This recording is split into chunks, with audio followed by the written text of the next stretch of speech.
ನನ್ಗೆ ಯಾವ ಬಣ್ಣದ ಸೀರೆ ಇಷ್ಟ ಅಂತ ಯಜಮಾನ್ರಿಗೆ ಗೊತ್ತು. ಅದೇ ಬಣ್ಣದ ಸೀರೆ ತಗೊಂಡ್ಬಂದಿದ್ದಾರೆ. ಇಷ್ಟೇ ಆಗಲಿ, ನಮ್ಮ ಯಜಮಾನ್ರಲ್ವಾ. ಅರೆ, ಸೀರೆ ಇಲ್ಲೇ ಇಟ್ಟಿದ್ನಲ್ಲ, ಎಲ್ಲೋಯ್ತು? ನನಗೆ ಚೆನ್ನಾಗಿ ಜ್ಞಾಪಕ ಇದೆ, ನಾನು ಇಲ್ಲೇ ಇಟ್ಟಿದ್ದೆ. ಅಯ್ಯೋ ದೇವ್ರೆ, ಎಲ್ಲೋಯ್ತು ಸೀರೆ? ಅದನ್ನ ನಾನು ಎತ್ತಿಟ್ಟಿದ್ದೆ.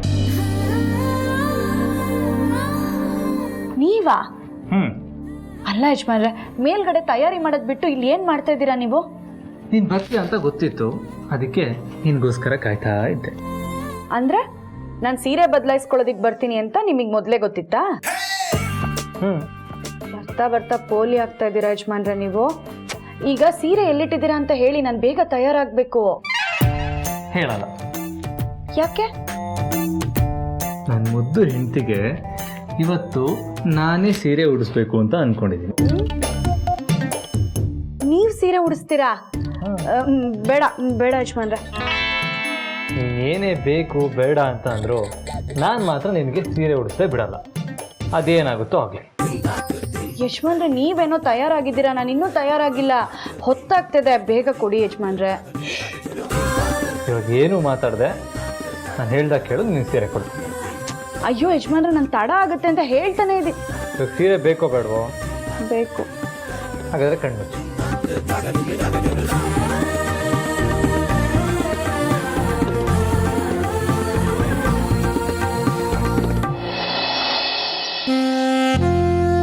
ಇವಾಗ ಕಣ್ಬಿಡು.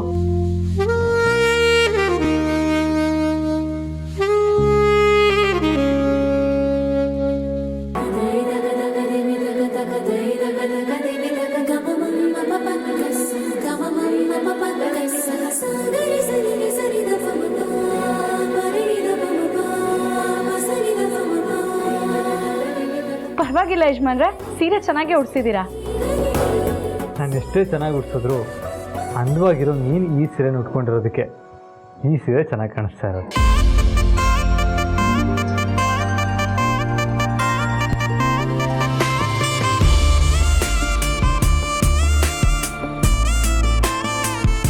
ಚೆನ್ನಾಗಿ ಕಾಣಿಸ್ತಾ ಇದೆ ಗೊತ್ತಾ? ನನ್ನ ದೃಷ್ಟಿನೇ ತಗಲ್ಬಿಡುತ್ತೆ.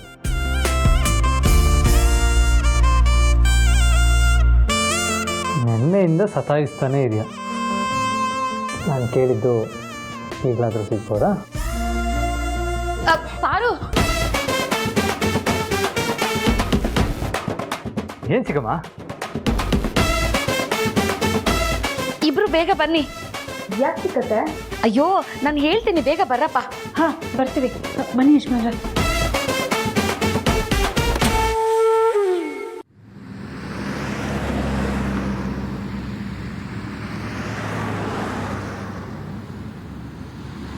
ಚಿಕ್ಕಮ್ಮ, ಏನಕ್ಕೆ ಅರ್ಜೆಂಟಾಗಿ ಕರ್ಕೊಂಬಂದ್ರಿ? ಆದಿ, ಅಲ್ಲಿ ನೋಡು.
ಅಪ್ಸರೆ ತರ ಕಾಣಿಸ್ತಿದ್ದೀರಾ ಅಕ್ಕ? ಹೌದು ಅತ್ತೆಮ್ಮ, ತುಂಬಾ ಚೆನ್ನಾಗಿ ಕಾಣ್ತಾ ಇದ್ದೀರಾ.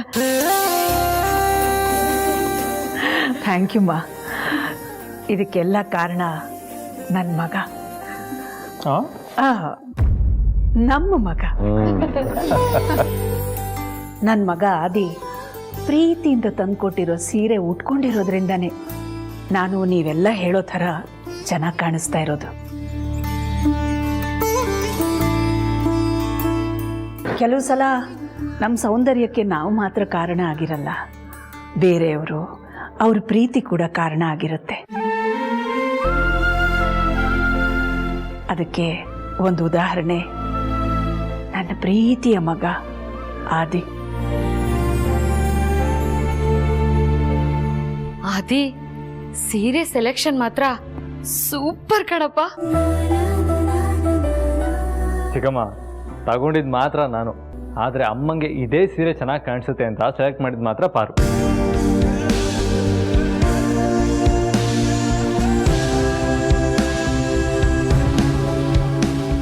ಅಕ್ಕ, ನೀವು ಕನ್ನಡಕನೇ ಹಾಕಿಲ್ಲ?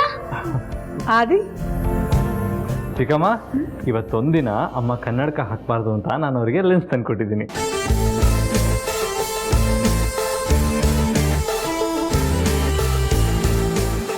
ರಘು, ಅದೆಲ್ಲಿಗೋ ಕರ್ಕೊಂಡು ಹೋಗ್ತೀನಿ ಅಂತ ಹೇಳಿದ್ರೆ ಹೋಗ್ತೀರ ತಾನೇ? ಹಾ, ಖಂಡಿತ ಹೋಗ್ತೀವಿ. ಎಲ್ಲರೂ ಬರ್ತಾರಲ್ಲ? ಹಾ, ನಾವು ಮುಂದೆ ಹೋಗೋಣ, ಅವ್ರು ಫಾಲೋ ಮಾಡ್ತಾರೆ. ಅದ್ಯಾಕೆ ಹಾಗೆ? ಎಲ್ಲರೂ ಒಟ್ಟಿಗೆ ಹೋಗೋತಾನೆ ಯಾವಾಗ್ಲೂ? ಅದು ಹಾಗೆ, ಯು ಡೋಂಟ್ ವರಿ. ಬಾ, ಏನ್ ರಘು? ಕಣ್ಣು ಮುಚ್ಕೋ. ಹಾ, ಇವಾಗ ನಾನು ಹೇಳ್ತೀನಿ, ಆ ಕಡೆ ನಡಿಬೇಕಷ್ಟೆ. ಇಲ್ಲಿ ಮೆಟ್ಲಿದೆ. ಅಯ್ಯೋ, ಏನಿದು ರಘು? ಅದೆಲ್ಲಿಗೋ ಕರ್ಕೊಂಡು ಹೋಗ್ತೀನಿ ಅಂತ ಮೇಲಕ್ಕೆ ಕರ್ಕೊಂಡು ಹೋಗ್ತಿದ್ದೀರಾ? ಹೇಳ್ತೀನಿ, ಏನ್ ಅರ್ಜೆಂಟ್? ನಿಧಾನಕ್ಕೆ.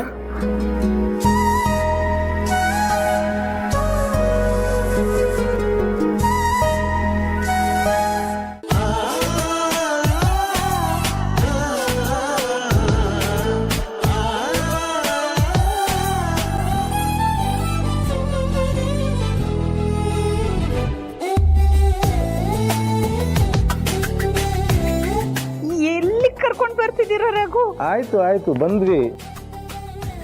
ಲೆಫ್ಟ್. ಲೆಫ್ಟಾ? ಹೀಗೆ ಹೀಗೆ ಹೀಗೆ ಸ್ಟ್ರೈಟಾ? Straight straight. ಅಯ್ಯೋ, ಇನ್ ಸ್ವಲ್ಪ ಮುಂದೆ, ಇನ್ ಸ್ವಲ್ಪ ಮುಂದೆ. ಮುಂದೆ? ಹಾ, ಹ, ಇನ್ ಸ್ವಲ್ಪ, ಇನ್ ಸ್ವಲ್ಪ, ಇನ್ ಸ್ವಲ್ಪ. ಮುಂದೆನಾ? ಹಾ, ಹಾ. ಈಗ ಬಲ್ಗಡೆ ತಿರುಗು. ಬಲಗಡೆ ತಿರುಗ್ಲಾ? ಅಷ್ಟು ಸಾಕು, ಅಷ್ಟು ಸಾಕು. ಹಾ, ಈಗ ಕಣ್ಬಿಟ್ಟು ನೋಡ್ಬೋದು.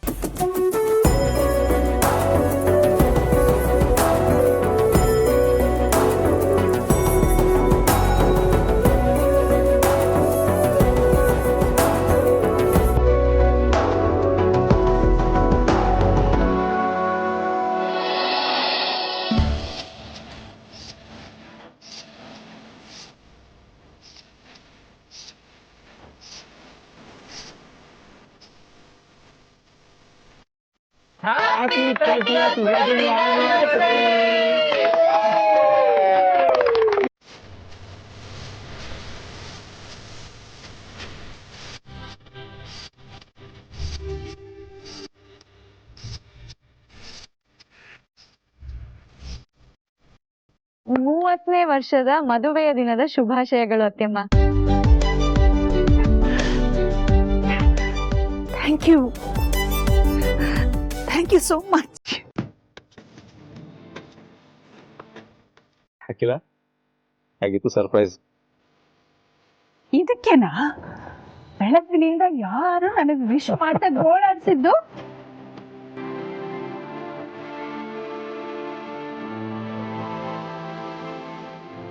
ಹೌದು, ಎಲ್ರು ವೆಡ್ಡಿಂಗ್ ಆನಿವರ್ಸರಿಗೆ ನೀನು ಸರ್ಪ್ರೈಸ್ ಕೊಡ್ಬೇಕು ಅಂತ ಮಾತಾಡ್ಕೋತಿದ್ರು. ಅದಕ್ಕೆ ಈ ರೀತಿ ಮಾಡೋಣ ಅಂತ ನಾನು ಐಡಿಯಾ ಕೊಟ್ಟೆ. ಸಾರಿ ಅಖಿಲ, ಇಡೀ ದಿನ ನೀನು ಸತಾಯಿಸಿದ್ದಕ್ಕೆ ಎಲ್ರ ಪರವಾಗಿ ನಾನು ಕ್ಷಮೆ ಕೇಳ್ತೀನಿ.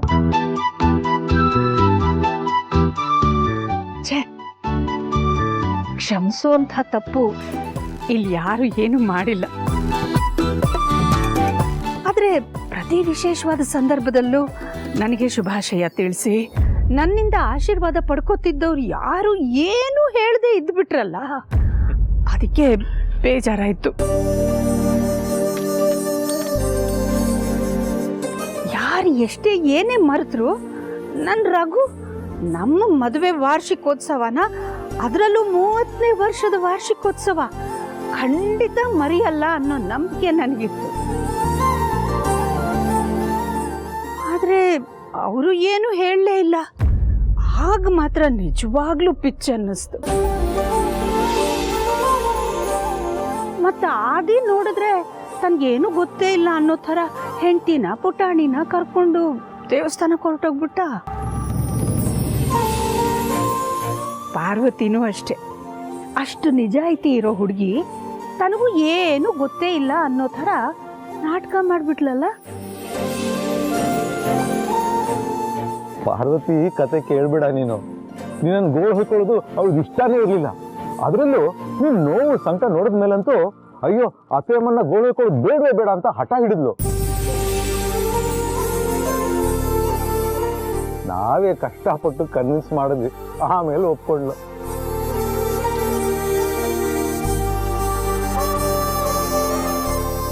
ಎಷ್ಟೇ ಆದ್ರೂ ನಿಯತ್ತಿನ ವಿಧೇಯಕ ಹನುಮಂತನ ಮಗಳಲ್ವಾ? ನಿಜ ರಘು, ನಿಯತ್ತಿಗೆ ಇನ್ನೊಂದು ಹೆಸರೇ ಹನುಮಂತು. ಅವನೊಬ್ಬನೇ ನನಗೆ 30ನೇ ವಿವಾಹ ವಾರ್ಷಿಕೋತ್ಸವದ ಶುಭಾಶಯಗಳನ್ನು ಹೇಳಿ ಉಡುಗೊರೆನೂ ತಂದು ಕೊಟ್ಟಿದ್ದು.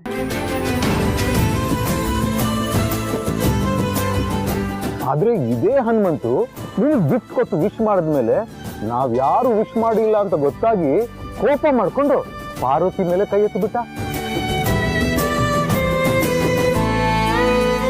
ಹೌದಾ ಹನುಮಂತು? ಅಮ್ಮೋರೇ, ಆ ಕ್ಷಣದಲ್ಲಿ ನನಗೆ ಹಾಗೆ ಅನ್ನಿಸ್ತು ಪಾರು ತಪ್ಪು ಮಾಡಿದ್ದಾಳೆ ಅಂತ. ಆಮೇಲೆ ಗೊತ್ತಾಯ್ತು ಎಲ್ಲರೂ ಸೇರಿ ಈ ನಾಟಕ ಆಡ್ತಿದ್ದಾರೆ ಅಂತ. ಹನುಮಂತು, ಪಾರ್ವತಿ ಮೇಲೆ ಹಾಗೆಲ್ಲ ಕೈ ಮಾಡಬಾರ್ದು. ಇನ್ನೊಂದ್ಸಲ ಹೀಗೆ ಮಾಡಬಾರ್ದು, ಆಯ್ತಾ? ಸರಿ ಅಮ್ಮೋರೆ. ಇನ್ನೇನು ಸೆಲೆಬ್ರೇಷನ್ ಸ್ಟಾರ್ಟ್ ಮಾಡುವಾ? ಹಾ ಶ್ಯೂರ್.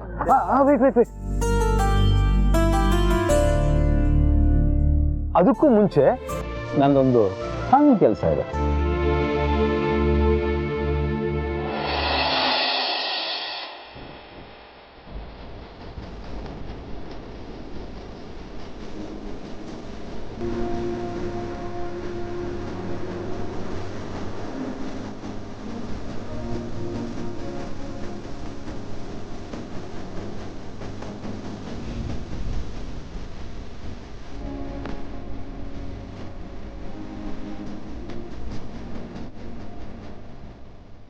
May I?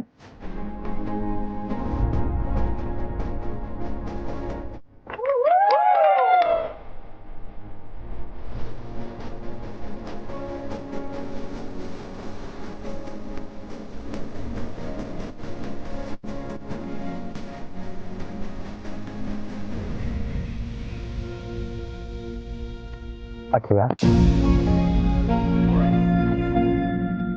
ಒಂದು ರಿಕ್ವೆಸ್ಟ್. 7 ಜನ್ಮಕ್ಕೂ ನನ್ನ ಬಾಳ ಸಂಗತಿ ಆಗಿರ್ತೀಯ? ರಘು, 7 ಜನ್ಮಕ್ಕಲ್ಲ, 100 ಸಾವಿರಾರು ಜನ್ಮಗಳಲ್ಲೂ ಕೂಡ ನಾನೇ ನಿಮ್ ಬಾಳ ಸಂಗಾತಿ.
ಚಿಕ್ಕಮ್ಮ, ಅಳ್ತಿದ್ಯಮ್ಮ?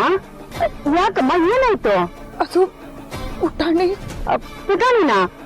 ಏನ್ ಹೇಳಿ ಮಗಳೇ, ನಾನು ಅವಳ ಬಗ್ಗೆನೇ ಹೇಳ್ಬೇಕು ಅಂತಿದ್ದೆ. ಚಿಕ್ಕಮ್ಮ, ಕೆಲಸ ಮಾಡಿ ತುಂಬಾ ಸುಸ್ತಾಗಿತ್ತು, ಸರಿಯಾಗಿ ನಿದ್ದೆ ಆಗಿರ್ಲಿಲ್ಲ. ಅದಕ್ಕೆ ಸ್ವಲ್ಪ ಹೊತ್ತು ಮಲ್ಗೋಣ ಅಂತ ಮಲಗಿದ್ದೆ. ಆದ್ರೆ ಕನ್ಸಲ್ಲಿ ನನ್ನ ಮಗಳನ್ನ ನನ್ನಿಂದ ಯಾರು ಕಿತ್ಕೊಂಡು ಹೋಗೋ ಹಾಗೆ ನನ್ನಿಂದ ನನ್ನ ಪುಟಾಣಿನ ದೂರ ಮಾಡೋ ಹಾಗೆ ಕೆಟ್ಟ ಕನ್ಸು ಬಿತ್ತು ಚಿಕ್ಕಮ್ಮ. ಈಗ ನೀವೇ ಹೇಳಿ, ಹಗಲಲ್ಲಿ ಬೀಳೋ ಕನ್ಸು ನಿಜ ಆಗಲ್ಲ ತಾನೆ? ನನ್ನ ಮಗಳಿಂದ ನನ್ನಿಂದ ಯಾರು ದೂರ ಮಾಡಕ್ಕಾಗಲ್ಲ ಅಲ್ವಾ? ಹೇಳಿ ಚಿಕ್ಕಮ್ಮ. ನನ್ನ ಮಗಳಿಂದ ನಾನು ಎಷ್ಟೇ ಸ್ಟ್ರಿಕ್ಟ್ ಆಗಿ ಬೆಳೆಸಿರ್ಬೋದು, ಆದ್ರೆ ಅವಳು ನನ್ನ ಮುದ್ದಿನ ಮಗಳೇ ಚಿಕ್ಕಮ್ಮ. ಅವಳಿಂದ ನನ್ಗೆ ಒಂದು ಕ್ಷಣನೂ ಇರೋದಕ್ಕಾಗಲ್ಲ. ಈ ಪ್ರಪಂಚದಲ್ಲಿ ಯಾರನ್ನ ಬೇಕಾದ್ರೂ ಬಿಟ್ಟು ನಾನು ಇದ್ಬಿಡ್ತೀನಿ, ಆದ್ರೆ ನನ್ನ ಮಗಳನ್ನ ಬಿಟ್ಟು ಮಾತ್ರ ನಾನು ಇರೋದಕ್ಕಾಗಲ್ಲ. ನನ್ನ ಮಗಳು ಎಷ್ಟೇ ತಪ್ಪು ಮಾಡಿದ್ರು, ಏನೇ ಮಾಡಿದ್ರು, ಅವಳನ್ನ ಮಾತ್ರ ನಾನು ಬಿಟ್ಟಿರೋಕ್ಕಾಗಲ್ಲ ಚಿಕ್ಕಮ್ಮ. ನನ್ನ ಉಸಿರಿನ ಪ್ರತಿ ಕಣ್ಣದಲ್ಲೂ ನನ್ನ ಮಗಳೇ ಇರ್ತಾಳೆ. ಅವಳನ್ನ ಮಾತ್ರ ನಾನು ಯಾವತ್ತೂ ಬಿಟ್ಕೊಡಲ್ಲ, ಯಾವತ್ತೂ ಬಿಟ್ಕೊಡಲ್ಲ.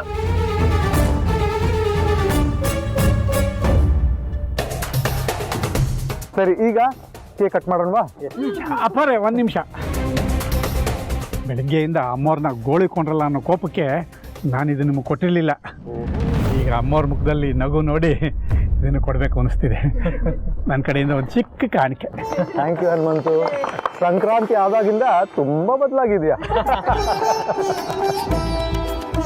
ಅಕ್ಕ, ಕೇಕ್ ಕಟ್ ಮಾಡೋದಕ್ಕೂ ಮುಂಚೆ ನನ್ಗೊಂದು ಪ್ರಶ್ನೆ ಕೇಳಬೇಕು ಅಂತ ಅನಿಸ್ತಿದೆ. ಕೇಳಲಾ? ಧಾರಾಳವಾಗಿ ಕೇಳಮ್ಮ ದಾಮಿನಿ. ಇವತ್ತಿಗೆ ನೀವಿಬ್ಬರು ಮದುವೆಯಾಗಿ 30 ವರ್ಷ ಆಯ್ತು. ಈ ನಿಮ್ಮ ಸಕ್ಸಸ್ಫುಲ್ ದಾಂಪತ್ಯದ ಸೀಕ್ರೆಟ್ ಏನಕ್ಕ?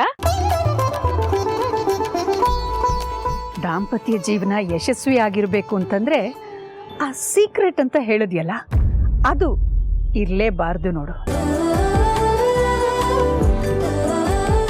ಗಂಡ ಹೆಂಡತಿ ಮಧ್ಯದಲ್ಲಿ ಪರಸ್ಪರ ನಂಬಿಕೆ, ಪ್ರೀತಿ, ಗೌರವ ಎಲ್ಲವೂ ಇರಬೇಕು.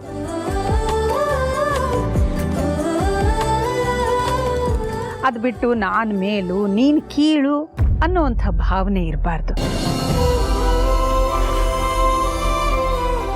ಒಂದು ಹಳೆ ಮಾತಿದೆಯಲ್ಲ, ಗಂಡಿಗೆ ಚಟ ಇರಬಾರ್ದು, ಹೆಣ್ಣಿಗೆ ಹಠ ಬರಬಾರ್ದು ಅಂತ. ಅದೆಲ್ಲ ಎಷ್ಟು ನಿಜ ಗೊತ್ತಾ? ಈ ಜಗಳ, ಕೋಪ ಇದೆಲ್ಲ ಸರ್ವೇ ಸಾಮಾನ್ಯ, ಎಲ್ಲ ಗಂಡ ಹೆಂಡತಿ ಮಧ್ಯದಲ್ಲೂ ನಡೆಯೋ ಅಂಥದ್ದೇ. ನನ್ನ ರಘು ಮಧ್ಯದಲ್ಲೂ ಕೂಡ ಬೇಕಾದಷ್ಟು ಮುನಸು, ಜಗಳ ಎಲ್ಲ ನಡೀತಿತ್ತು. ಆದರೆ ಬಂದ ಹಾಗೆ ಕ್ಷಣ ಮಾತ್ರದಲ್ಲಿ ಹೊರಟೋಗ್ತಿತ್ತು. ಯಾರು ತಮ್ಮ ಅಹಂಕಾರದಿಂದ ಹಠಕ್ಕೆ ಕಟ್ಟು ಬಿದ್ದು ಅದನ್ನೇ ಸಾಧಿಸ್ತಾರೋ ಅವರಿಗೆ ಜೀವನದಲ್ಲಿ ಯಾವಾಗಲೂ ತೊಂದರೆ ಕಟ್ಟಿಟ್ಟು ಬುತ್ತಿ. ನನ್ನ ರಘು ಮಧ್ಯೆ ತುಂಬ ನಂಬಿಕೆ, ಪ್ರೀತಿ, ಪರಸ್ಪರ ಗೌರವ ಇದ್ದಿದ್ರಿಂದ ನಾವ್ಯಾವತ್ತೂ ಒಬ್ರನ್ನೊಬ್ರು ಬಿಟ್ಕೊಟ್ಟಿಲ್ಲ. ನೀವು ಅಷ್ಟೇ, ಎಷ್ಟೇ ಕಷ್ಟದಲ್ಲಿರಲಿ, ಎಷ್ಟೇ ಸುಖವಾಗಿರಲಿ, ಒಬ್ರನ್ನೊಬ್ರು ಯಾವ ಕಾರಣಕ್ಕೂ ಬಿಟ್ಕೊಡ್ಬಾರ್ದು.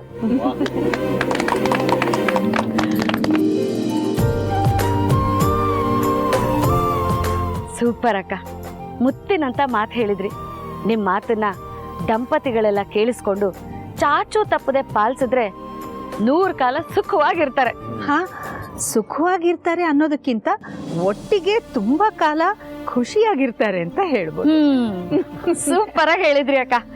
ಇದೇ ಖುಷಿಗೆ ಕೇಕ್ ಕಟ್ ಮಾಡೋಣವಾ? ಖಂಡಿತ ಮಾಡೋಣ. ಆದ್ರೆ ಇದು ನನಗೆ ರಘುಗೆ ಮಾತ್ರ ವಿಶೇಷವಾದ ದಿನ ಅಲ್ಲ, ಎಲ್ಲ ಪ್ರೇಮಿಗಳಿಗೂ ಕೂಡ ವಿಶೇಷವಾದ ದಿನ. ಇಲ್ಲಿ ಮೋಹನ್, ದಾಮಿನಿ, ಆದಿ, ಪಾರ್ವತಿ ನೀವು ಎಲ್ಲ ಇರೋದ್ರಿಂದ ನೀವು ಎಲ್ಲ ಬನ್ನಿ, ಕೈ ಜೋಡಿಸಿ ಕೇಕ್ ಕಟ್ ಮಾಡೋಣ. ಪುಟಾಣಿ ನೀನು ಬಾ.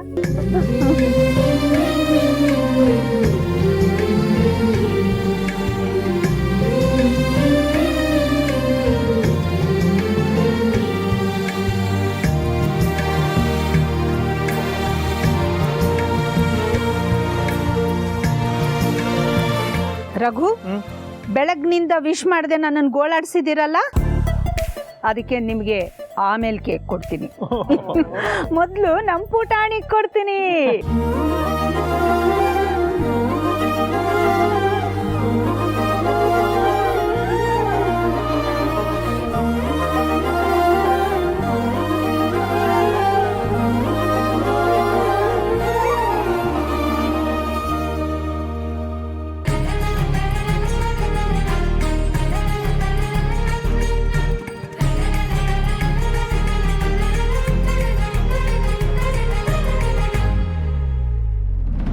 ಜನನಿ ಕಣ್ಣಲ್ಲಿ ಅಳು ಬರ್ಸೋಕ್ಕೆ ನನಗಿಷ್ಟ ಇಲ್ಲ.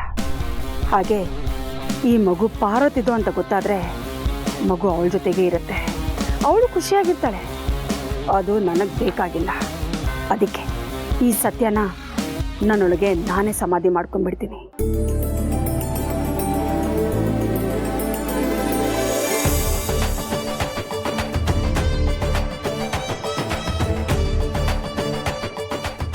So, once again,